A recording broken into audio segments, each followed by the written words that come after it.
Abominable cirque. C'est tout simplement abominable. Vous avez entendu le surmam Mbaye-Niang?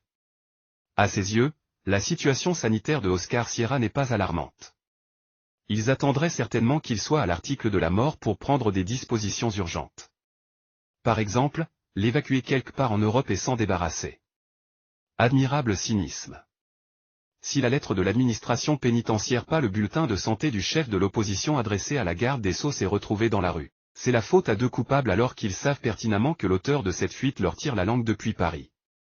Les présumés coupables sont entre les mains des enquêteurs qui ne semblent braquer leur regard que sur les « patriotes ».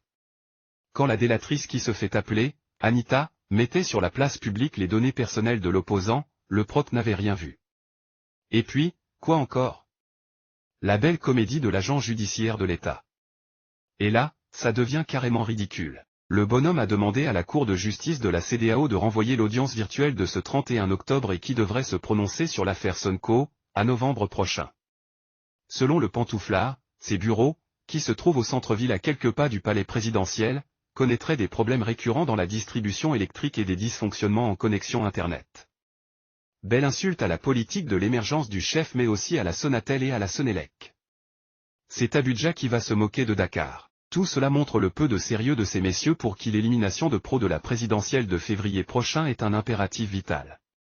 Et ce sont les mêmes qui veulent obliger les étudiants de l'UCAD à suivre les cours en ligne qui se plaignent d'un dysfonctionnement du net dans notre pays. Cherchez l'énième erreur. Qu'accorde Bio le témoin.